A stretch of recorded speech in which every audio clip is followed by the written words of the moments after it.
I can't, man. It's too much. Every morning I wake up and there's 3 new FNAF discussions.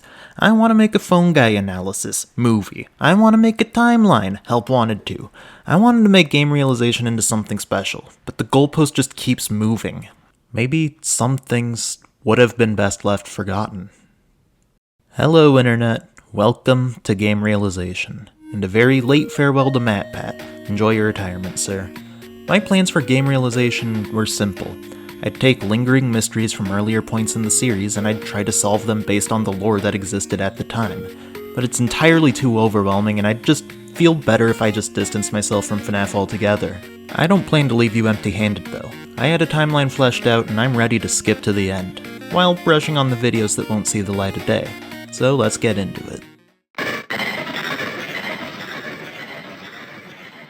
This realization was going to explain the significance of Funtime Chica in Pizzeria Simulator. I was going to use Chica's Party World as a client of Afton Robotics to explain how Henry has Funtime Chica for Pizza Sim, knows about Remnant in the Insanity ending, and how the Funtime capturing technology was used as inspiration for Lefty.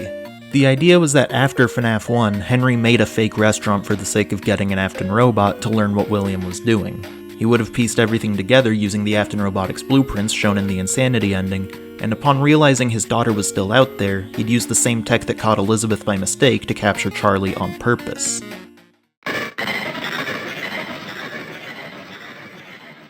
This would have been less of a new approach theory, and more of just an analysis of how the apparition animatronics work, and how Yendo is undeniably a variant of Golden Freddy.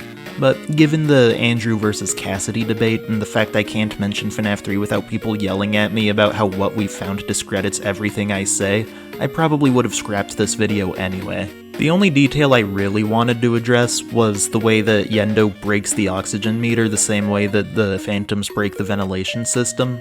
But these are 2 cans of worms I really don't want to open at this point, so take it or leave it.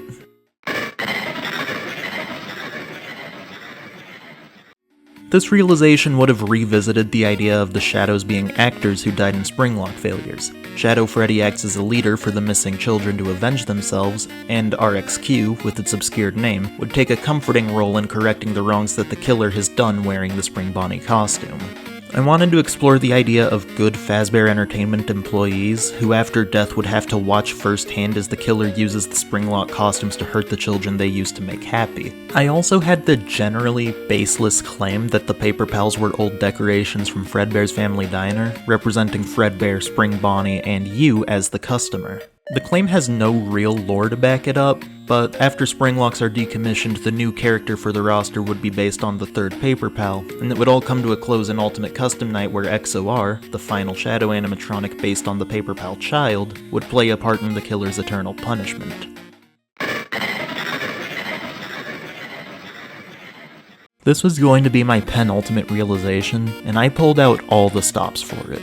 Operating under the 2015 assumption that FNAF 4 is the crying child's post-bite nightmares, I was going to make the claim that Nightmare is Fredbear's Springlock actor. The way you can see the person's eyes through Fredbear's mouth was an intentional detail, showing that the crying child has seen the person behind Fredbear the same way you can see the person behind Spring Bonnie in the Purple Guy Easter egg. The "these are my friends" line shows us that the crying child has trouble separating fiction from reality, and that from his perspective the Fazbear animatronics are just his friends that show up to celebrate every birthday. Nightmare exists as a fear of strangers in the unknown. His transparent shell and human brain represent the fact that the crying child knows it's not his friend. He can see past Fredbear's face and see the human mind controlling it. Even his name supports this idea, with Nightmare being a title, like calling Springtrap Phantom or Balloon Boy Toy. His actual name is just Blink because the crying child doesn't know his name. He's a complete stranger wearing the face of his friend. And I know development tidbits aren't the most reliable evidence, but FNAF 4's code does refer to Nightmare as Shadow Freddy. So if Shadow Freddy was meant to be the ghost of a Springlock actor, Nightmare Shadow Freddy being the nightmare of that same Springlock actor would make some decent sense.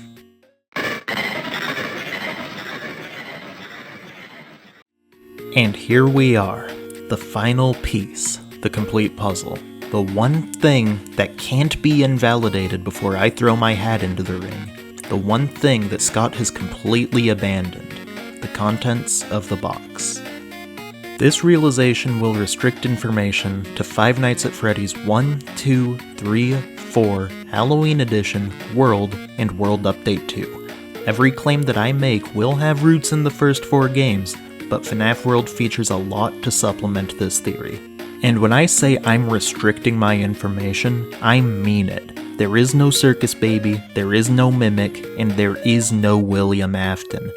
If it's never mentioned within these first 4 games, it's not a part of this one story. Without further ado, let's begin and finish what we started. FNAF 4 acts as a return to its roots in nearly every way. The bunny and the bird who flank your left and right. The fox who hides in his corner, waiting to attack you when you leave him alone. The brown bear who constantly lingers behind you, ready to strike the moment you mess up. The yellow bear who makes his own rules, appearing anywhere to keep you on your toes. And the nasty, discolored green rabbit. We have a place for him, and he'll use every path to his advantage. The personified telephone who acted as your guide throughout your career. The golden-chested robot representing a sense of authority that shouldn't always be trusted. And the desk fan, the long-standing set piece that's seen every corner of this franchise, everything coated in a deep purple, a color we've come to associate all too clearly with death. Your final, nightmarish encounter is a standoff with the source of everything bad in this series, the face of tragedy and the face of the company, faces worn and puppeteered by humans. And I won't go into everything here, so you're free to disagree, but I wholeheartedly believe that the bite shown in this game is the same bite we heard about in FNAF 1. I think Scott just had some planning issues and had to push the bite out of 1987 into an earlier point in the timeline, allowing the final chapter to solve the very first mystery. Everything about FNAF 4 feels poetic. It's an ending to everything that began. Surely the box will maintain that significance, so that seems like a good place to start. Real quick, I'd like to cover Scott's Halloween Edition post on Steam. This post generally explains the content for Halloween Edition, as well as teased development for what will later become FNAF World, but it also features some direct commentary on FNAF 4's box, and I'd like to take a minute to read these paragraphs since they will be helpful later. Now, I want to talk about what won't be included. The box. You know, when I released the first game over a year ago, I was amazed at how quickly everyone found every bit of lore and story. Then the same happened with Part 2. Fans and YouTubers dug in and found everything. Game Theory did an incredible video on Part 2, getting almost everything right. Then, Part 3 came out, and once again, the story was uncovered by the community. It seemed there was nothing I could hide. But then I released Part 4, and somehow, no one, not a single person, found the pieces. The story remains completely hidden. I guess most people assumed that I filled the game with random Easter eggs this time. I didn't. What's in the box? It's the pieces put together. But the bigger question is, would the community accept it that way? The fact that pieces have remained elusive this time strikes me as incredible, and special, a fitting conclusion in some ways, and because of that, I've decided that maybe some things are best left forgotten forever.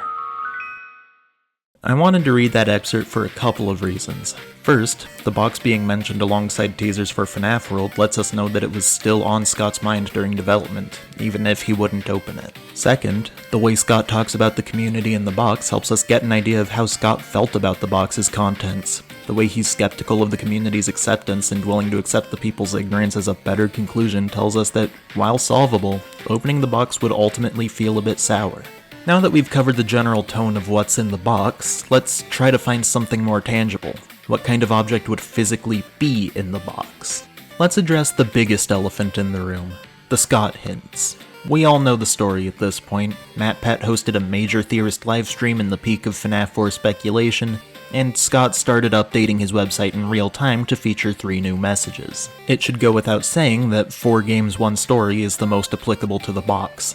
It's a statement broad enough for the whole franchise at a time where the biggest mystery was the ending, paired with Scott's comment on the pieces put together, and it's clear that whatever's in the box holds significance to all 4 games instead of just the final chapter.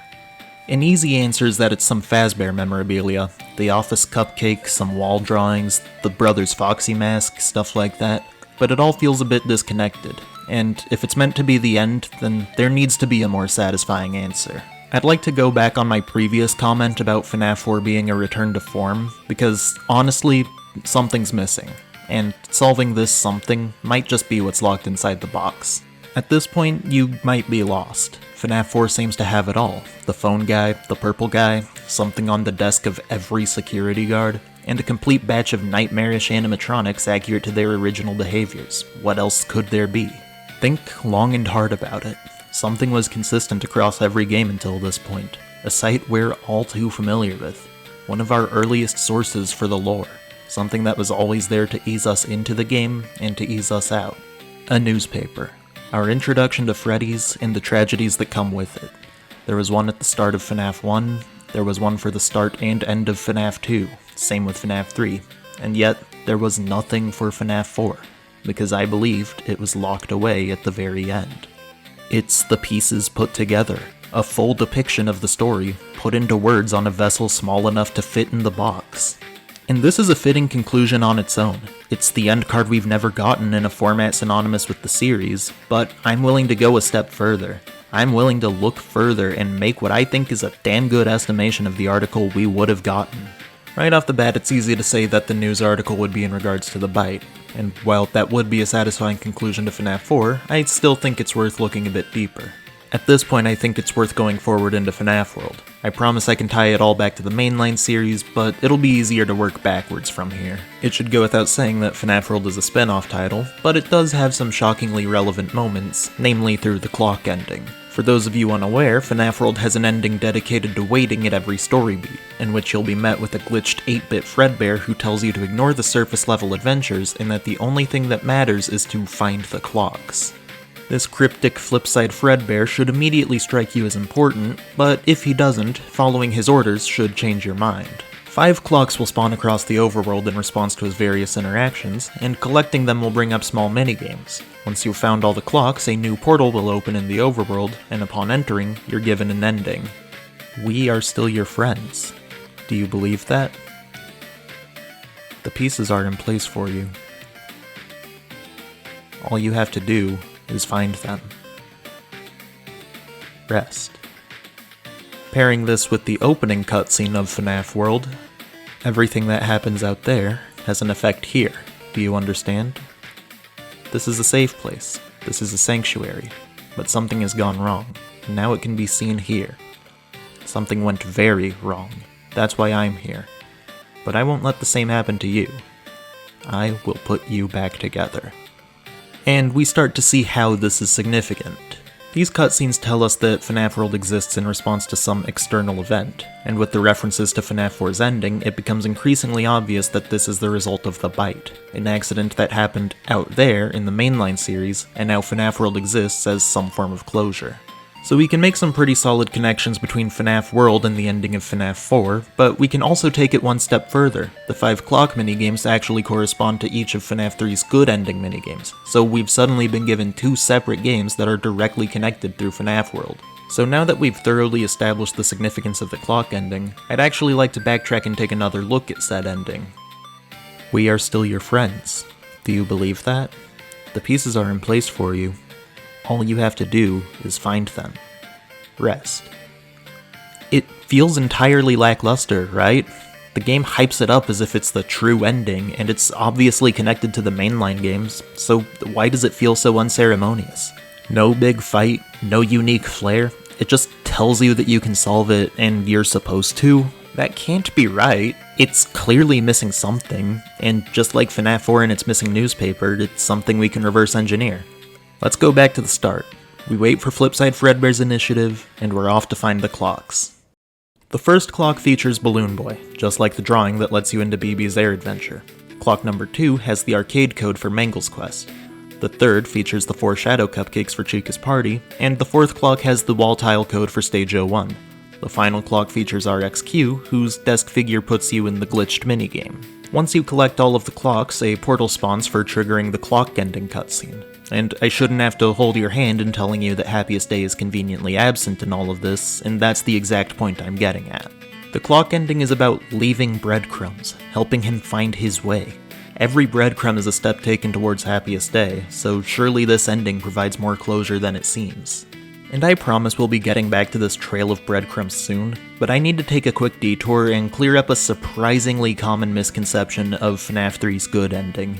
A popular belief is that every piece of FNAF 3's good ending has a reflection in FNAF 4, but that theory starts to fall apart the longer you think about it. The character connections are easy to make. The Mangle toy for Mangle's Quest, the toy Chica figure for Chica's Party, and Fredbear for Stage 01, but right here is where we start to have some issues. The theory goes that the Spring Bonnie shadow on the wall is representative of RxQ's glitched minigame, and my first thought is that it's a bit of a stretch to neglect the Fredbear shadow, but if we're only using the physical Fredbear for Stage 01, I can kind of see only using the Shadow Spring Bonnie for RxQ. The bigger issue comes from BB's Air Adventure, which is supposed to be represented through this kid. Balloon Boy is a real and physical Fazbear Entertainment animatronic, who straight up replaces Fredbear for the 1987 Toy Series lineup. This is just a regular kid holding a balloon. I see what you're going for, but if you believe in 2024 that this normal-ass kid is interchangeable with the Balloon Boy animatronic, you're a Dream Theory believer and you need to stop that. A quick rundown of Dream Theory. The first 3 games were dreams based on the Crying Child's experiences. The plushies were the classic animatronics, the action figures were the toys, this weirdly sharp plushie was Springtrap, the missing children's incident was a playground rumor, the shadows were the shadows, and this regular kid was Balloon Boy. We know damn well that this was never true, so if you still think this kid is meant to be Balloon Boy, grow up. And finally, the day of the party was a reflection of Happiest Day, and I have issues with this one too. First of all, these kids are dead. Even if the bullies were killed in retaliation to the bite, there's only 4. The Crying Child has a very obvious distinct fate, so he shouldn't be listed along with the bullies. Either one other kid caught a complete stray for these 4 to become the missing children's incident, or there's 4 additional casualties that have never been mentioned. Second of all, there's nothing unique about these masks. Character masks have been used to represent possession since FNAF 2, and the brother's been using a Foxy mask to torment Crying Child the whole game. The other bullies were just given these masks for consistency. It's not that complicated. Third of all, there's nothing special about the map either. It's decorated like a party restaurant because these games are set in party restaurants. It's hard to make that unique. It's 3 screens of a flat surface, because Scott is one guy. I can take the platforms out of Mangle's Quest and suddenly it has the same layout too. And finally, what does the bite have to do with the puppet? I could kind of see it if the bullies become the missing children's incident, but we've already established why that's a stupid assumption to make. These bullies have no connection to the puppet, so calling this part of the Happiest Day led by the puppet is pretty baseless. Overall, trying to connect FNAF 3 to FNAF 4 is a fool's task. Your only good arguments are connecting the characters that remain consistent with every game. Everything else stretches way too thin. And yet, despite all of that, I've ended at the same conclusion. No matter how hard it is to connect FNAF 3 to FNAF 4 with their own respective games, FNAF World makes it abundantly clear that they are one and the same. They are 2 sides of the same coin. 2 hands on the same clock. To solve FNAF 4, we're gonna need to solve FNAF 3, so if the Happiest Day isn't the bite, then we need to figure out what it is. Now, I shouldn't have to do much to prove that this is the missing children's incident. The ghost kids are wearing the masks that gave them life, and the Fredbear kid is still a bit hesitant. This Happiest Day is set up to be a form of closure, corresponding with the death of their killer, where the same guardian that gave them life returns to put them to rest and move on with them.